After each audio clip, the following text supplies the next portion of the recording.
আসসালামু আলাইকুম এভরিওয়ান।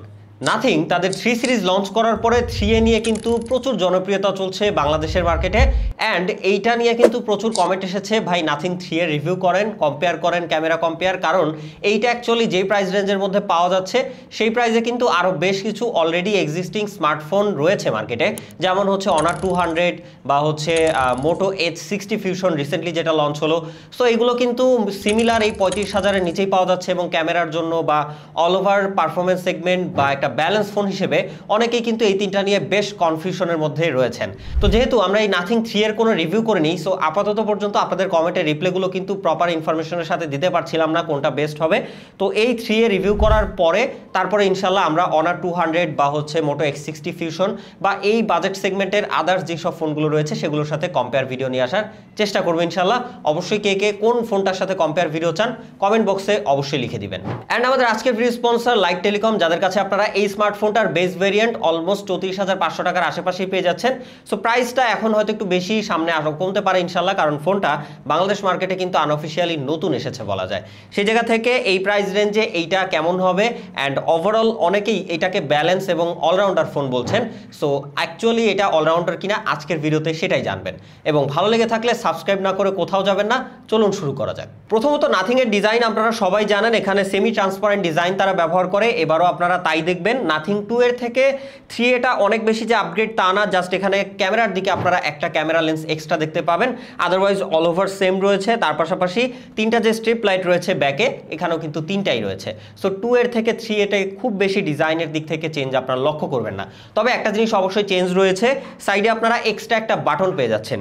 এই বাটনটা অ্যাকচুয়ালি এমন জায়গায় দিয়েছে, আমি কিন্তু প্রথমে শুরুতে পাওয়ার বাটন হিসেবে বারবার এটাতেই প্রেস করে ফেলছিলাম। তবে এই বাটনটার বেশ কিছু কাজ রয়েছে, এটা আপনারা স্ক্রিনশট বাটন বা টাস্ক ম্যানেজার, ভয়েস কমান্ড হিসেবে ব্যবহার করার সুযোগ পাচ্ছেন। তবে খারাপ ব্যাপার হচ্ছে যে এইটা আপনারা কাস্টমাইজ করে নিজের মতো যে কোনো অপশন সেট করতে পারবেন না, এইটা দিলে বেশ ভালো হতো। ফোনটা 211 গ্রাম, একটু বাল্কি মনে হতে পারে আপনার কাছে এবং তার পাশাপাশি একটু বেশি চওড়া লাগতে পারে অ্যাজ ইউজুয়াল অন্যান্য মডেলগুলোর থেকে। তবে এইটা কিন্তু ওয়েট ম্যানেজমেন্ট যথেষ্ট ভালো, আপনি হাতে নিয়ে ফিল করবেন না যে এটা এত ভারী একটা স্মার্টফোন। তার পাশাপাশি ফোনটিতে আপনারা IP64 এর ওয়াটার এবং ডাস্ট রেসিস্ট্যান্স সাপোর্ট পেয়ে যাচ্ছেন। এইখানে এই বাজেট রেঞ্জে অনেক ফোনে কিন্তু 68-এও দিচ্ছে মোটরোলার ফোনগুলো, সেক্ষেত্রে যদি 64 না দিয়ে 8 দিত তাহলে বেশ ভালো হতো। তবে 64ও কিন্তু একেবারে ফেলে দেওয়ার মতো না। ডিসপ্লের দিকে আপনারা এখানে পেয়ে যাচ্ছেন একটা 6.77 inch AMOLED 1 billion colour supported HDR10+ 120 হার্টজের ডিসপ্লে। তার পাশাপাশি 1300 নিটস HBM এবং 3000 নিটস পিক ব্রাইটনেসের সাপোর্ট রয়েছে এই ডিসপ্লেতে।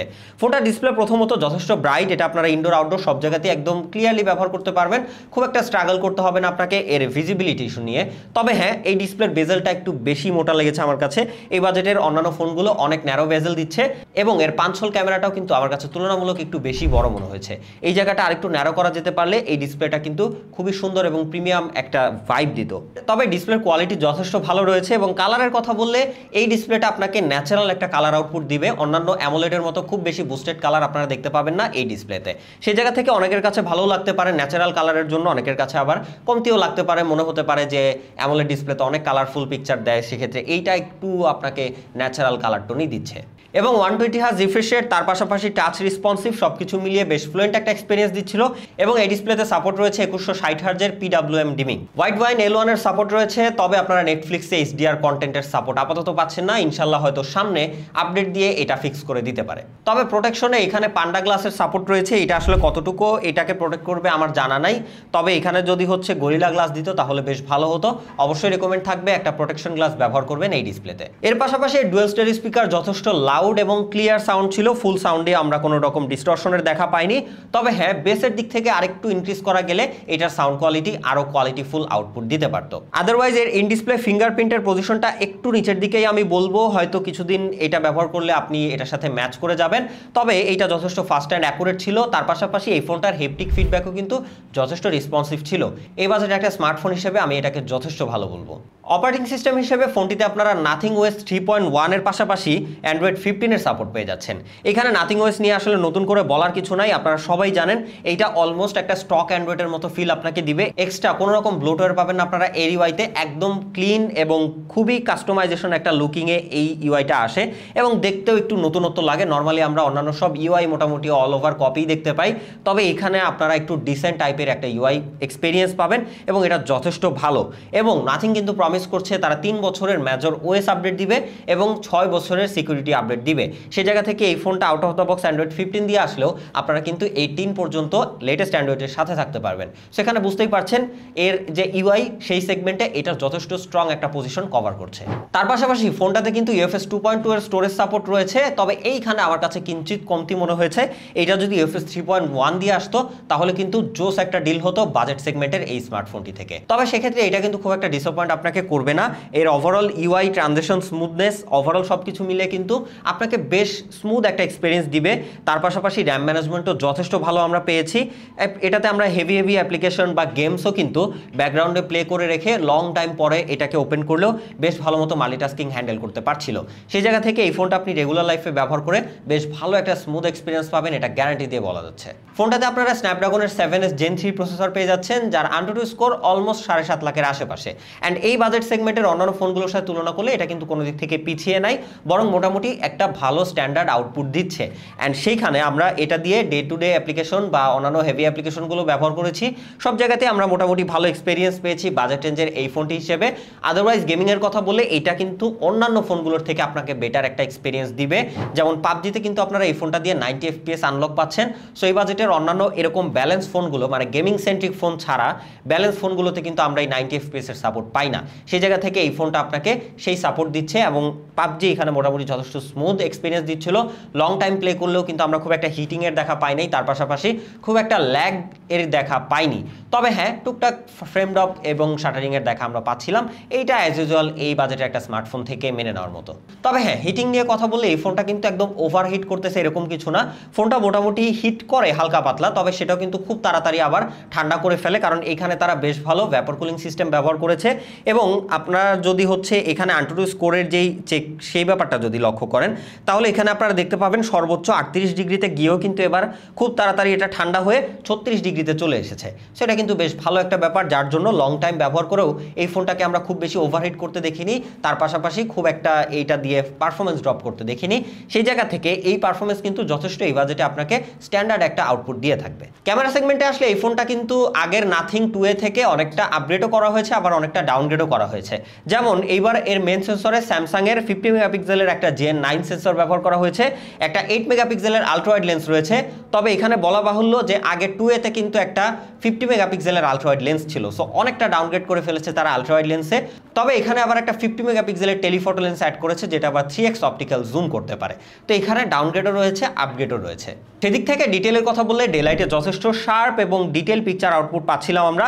কালারের কথা বললে খুব বেশি কালার বুস্ট করতে দেখিনি, অলমোস্ট নিউট্রালের দিকেই, তবে কালারটা একটু ওয়ার্মের দিকে আমি বলবো, এবং যেটা কিন্তু চোখের দেখাতে বেশ ভালো লাগে। এক্সপোজার ব্যালেন্স যথেষ্ট ভালো, শ্যাডো এরিয়া হ্যান্ডেলে মোটামুটি ঠিকঠাক রয়েছে। তবে আমি দেখতে পেয়েছি শ্যাডো এরিয়াতে একটু কন্ট্রাস্টের পরিমাণ বাড়িয়ে দেয়, যার জন্য শ্যাডো এরিয়াগুলো একটু ডার্ক হয়ে যায় এবং ওইখানে টুকটাক নয়েজ গেনেরও দেখা পাওয়া যায়। সো এই ব্যাপারটা আরেকটু ফিক্স করা দরকার ছিল এখানে নাথিংয়ের। তবে হ্যাঁ, ডাইনামিক রেঞ্জ বেশ ভালোই মেনটেন করতে পারে। একদম দুপুরের রোদের হার্শ লাইটেও কিন্তু সেইটা ঠিকঠাক মতোই ব্যালেন্স করে একটা ব্যালেন্স পিকচার আউটপুট দিতে পারছিল এই ফোনের রেয়ার ক্যামেরা। সাথে আলট্রা ওয়াইডটা আমার কাছে এবার একটু অ্যাভারেজ মনে হয়েছে। আগে নাথিং 2 এটা যথেষ্ট ডিটেল আউটপুট দিচ্ছিল, তবে এইবার আমি আগেরটার মতো এত আশানুরূপ রেজাল্ট পাইনি। এবং কালারটাও মাঝে মাঝে আমি দেখতে পেয়েছি একটু পিঙ্ক টাইপের শেড ক্রিয়েট করে এবং এইটাও একটু কালার বুস্ট করে। এর মেন সেন্সরের মতো কালার আউটপুট দেয় না এবং ডিটেলেও অনেকটা ঘাটতি রয়েছে। ডেলাইটের পাশাপাশি লো লাইটে এর মেন সেন্সরটাও কিন্তু যথেষ্ট ভালো রেজাল্ট আউটপুট দিচ্ছিল। আমরা দেখতে পেয়েছি এক্সপোজার ব্যালেন্স বেশ ভালো মতো করতে পারে, হাইলাইট এরিয়াগুলোকেও কিন্তু ঠিকঠাক মতোই মেনটেন করতে পারছিল। তার পাশাপাশি নয়েজ গেনের দেখা আমরা খুবই কম পেয়েছি এবং এখানে কিন্তু ফ্লেয়ার মেনটেনটাও বেশ ভালো মতো করতে পারছিল। রাতের ছবিগুলো কিন্তু একটু কন্ট্রাস্টি, একটু কালার বুস্টেড হয়, দেখতে বেশ ভালো লাগছিল এবং এইটা যথেষ্ট রেডি টু আপলোড পিকচার বলা যেতে পারে। তার পাশাপাশি এর ফ্রন্ট ক্যামেরাটাও যথেষ্ট ভালো ডিটেল এক্সপোজার মেনটেন করে পিকচার আউটপুট দিচ্ছিল এবং এইখানের কালার মোটামুটি একটু ওয়ার্মের দিকে আমি বলবো, তবে স্কিন টোনটা ঠিকঠাক মতো আউটপুট দিচ্ছিল। সেখানে আমরা খুব বেশি হোয়াইট করে ফেলতে দেখিনি, তবে কিছু কিছু জায়গায় যদি আলো কমে যায় সেখানে কিন্তু আবার একটু স্মুথনেস করে ফেলতে দেখেছি আমরা ফেসগুলোকে। পোর্ট্রেটের ক্ষেত্রে এখানে একটা টেলিফটো লেন্স থাকায় আপনারা কিন্তু 1x থেকে শুরু করে 4x পর্যন্ত 4টা ডিফারেন্ট ফোকাল লেন্থে পিকচার নিতে পারবেন এর ক্যামেরা দিয়ে, এবং সেখানেও কিন্তু ডিটেল এক্সপোজার সবকিছু আমরা বেশ ভালো পেয়েছি। এজ ডিটেকশনও বেশ ভালো রয়েছে এই বাজেটের অন্যান্য ফোনের সাথে তুলনা করলে। তার পাশাপাশি কালারটাও কিন্তু মোটামুটি অ্যাজ ইট ইজ রাখার ট্রাই করছিল, ন্যাচারালি দেখতে পেয়েছি, একটু ওয়ার্মের দিকে কালার টোন দিচ্ছিল, এবং এইখানের যে ফেস সেখানে কিছু কিছু জায়গায় আমরা একটু স্মুথ করে ফেলতে দেখেছি, আদারওয়াইজ ডিটেল মোটামুটি ভালো ধরে রাখতে পারে। ওভারঅল ডিফারেন্ট ফোকাল লেন্থ এবং কোয়ালিটি মিলিয়ে এইটা কিন্তু বাজেটে বেশ স্ট্যান্ডার্ড একটা পোর্ট্রেট আউটপুট দিয়ে থাকবে আপনাকে। ভিডিও সেগমেন্টে ফোনটা রেয়ার ক্যামেরা দিয়ে আপনারা 4K 30 FPS এ ভিডিও রেকর্ড করার সুযোগ পাচ্ছেন, এবং ভিডিওতে যথেষ্ট শার্প ডিটেল রয়েছে এই বাজেট বিবেচনায়। কালারটা একটু স্যাচুরেটেড আপনারা দেখতে পাবেন, এবং এক্সপোজার ব্যালেন্সও যথেষ্ট ভালো রয়েছে, তবে একদম হেভি এক্সপোজার এরিয়াগুলোকে কন্ট্রোল করতে একটু হিমশিম খেয়ে যাচ্ছিল, একটু টাইম নিচ্ছিল আর কি। আদারওয়াইজ এর ভিডিও আমি যথেষ্ট স্ট্যাবল দেখতে পেয়েছি এবং যথেষ্ট ইউজেবল ভিডিও আপনারা পাবেন। পাশাপাশি ফ্রন্ট ক্যামেরা দিয়েও কিন্তু আমরা যথেষ্ট ইউজেবল ভিডিও আউটপুট পেয়েছি। সো চাইলেই আপনি এর ফ্রন্ট ক্যামেরা ব্যবহার করে টুকটাক ভিডিও বা ব্লগ টাইপের ভিডিও ক্রিয়েট করতে পারেন, সেক্ষেত্রে আপনাকে যথেষ্ট স্ট্যান্ডার্ড একটা এক্সপিরিয়েন্স দিবে এই বাজেটের ফোন হিসেবে। ফোনটাতে 5000 mAh ব্যাটারির পাশাপাশি 50 ওয়াটের ফাস্ট চার্জিং সাপোর্ট রয়েছে। তবে দুঃখের বিষয় এর বক্সে কিন্তু কোনো রকম চার্জার আপনারা পাচ্ছেন না, এক্সট্রা চার্জার কিনে নিতে হবে। সেক্ষেত্রে আপনারা নাথিং এর চার্জার যদি কিনেন সেটাও কিনতে পারেন, আদারওয়াইজ থার্ড পার্টি কিনতে পারেন। অ্যাঙ্কার রয়েছে, বাসুস রয়েছে, হোকোর চার্জারগুলো বেশ জনপ্রিয়, এবং এই ফোনটা যদি আপনারা ফাস্টলি চার্জ করতে পারেন অলমোস্ট 1 ঘন্টার আশেপাশে কিন্তু এই ফোনটা ফুল চার্জ হয়ে যাবে। এবং সেক্ষেত্রে আপনাকে মোটামুটি যদি আপনি মডারেট ইউজ করেন স্ক্রিন অন টাইমের ক্ষেত্রে আপনাকে 7 থেকে 8 ঘন্টার স্ক্রিন অন টাইম দিবে, এবং যদি আপনি নর্মালি ব্যবহার করেন ইজিলি দিন পার করে ফেলতে পারবেন এইটার ব্যাটারি দিয়ে। তবে এই বাজেট সেগমেন্টে আমরা কিন্তু এখন 5500-6000 mAh এরও ব্যাটারি দেখে থাকি বা তার বেশিও দেখে থাকি। সো সেক্ষেত্রে সিলিকন কার্বনে কনভার্ট হওয়া উচিত ছিল, এবং ব্যাটারি সেগমেন্টটা আরেকটু বাড়ানো গেলে আরও বেটার ডিল হতো আমাদের জন্য অবশ্যই। ফাইনালি নেটওয়ার্ক সিস্টেমে আসলে এই ফোনটার নেটওয়ার্ক কানেক্টিভিটি বা ওয়াইফাই সেগমেন্ট সব জায়গাতেই আমরা বেশ ভালো রেজাল্ট পেয়েছি, কোনো রকম কোনো কল ড্রপ বা কোনো রকম কোনো সমস্যায় পড়তে হয়নি এর নেটওয়ার্ক সেগমেন্ট থেকে। অ্যান্ড ফাইনালি কনক্লুশনের দিকে আসলে এই ফোনটার খারাপ দিকের থেকে ভালো দিকে কিন্তু সব থেকে বেশি। যেমন এই ফোনটার প্রথমত ডিজাইনটা কিন্তু বেশ ইউনিক এবং সুন্দর এই বাজেট রেঞ্জ অনুযায়ী, এটা অবশ্য যার যার পার্সোনাল ব্যাপার। তাছাড়া এই ডিসপ্লে মোটামুটি স্ট্যান্ডার্ড, এবং ক্যামেরা, হেপটিক ফিডব্যাক, তার পাশাপাশি ব্যাটারি ব্যাকআপ, পারফরমেন্স বা হচ্ছে এর এক্সপেরিয়েন্স, ইউআই এক্সপেরিয়েন্স, আপডেট সব কিছু মিলিয়ে কিন্তু এটা আপনাকে যথেষ্ট ভালো, এবং প্রত্যেকটা জায়গাতেই আপনাকে স্ট্যান্ডার্ড একটা পজিশন দিচ্ছে, খুব একটা ঘাটতি নেই। তবে যে কমতির বিষয় যে জায়গায় বললাম যে এর স্টোরেজ যদি 3.1 স্টোরেজ দেওয়া যেত, বা এর যে আলট্রা ওয়াইড লেন্স এখানে যদি 8 মেগাপিক্সেল না দিয়ে ওই 48 বা 50 দেওয়া যেত তাহলে বেশ ভালো হতো এবং হয়তো বেস্ট হতো। তো সেক্ষেত্রে কমতির দিকগুলো একটু বিবেচনায় রাখলে আপনারা কিন্তু ভালো দিকই বেশি দেখতে পাবেন, এবং ফাইনালি এটা বেশ সব জায়গাতেই বলা যায় একটা অলরাউন্ডার আউটপুট আপনাকে দিচ্ছে। অ্যান্ড যদি আপনি কিছুদিন পরে নেন হয়তো এটার প্রাইসটা আরও কমে যাবে, তখন এটা আরও আপনাকে ভ্যালু ফর মানি একটা প্রাইজিং অফার করবে। তো সেখান থেকে রেকমেন্ড করার মতো একটা স্মার্টফোন বলতে পারছি। অ্যান্ড আমাদের আজকের ভিডিও এই পর্যন্তই। ভিডিওটি যদি ভালো লেগে থাকে অবশ্যই কমেন্ট করে জানাবেন এবং সাবস্ক্রাইব করে পাশেই থাকবেন। দেখা হচ্ছে নেক্সট কোনো ভিডিওতে। সেই পর্যন্ত ভালো থাকবেন, সুস্থ থাকবেন, খোদা হাফেজ।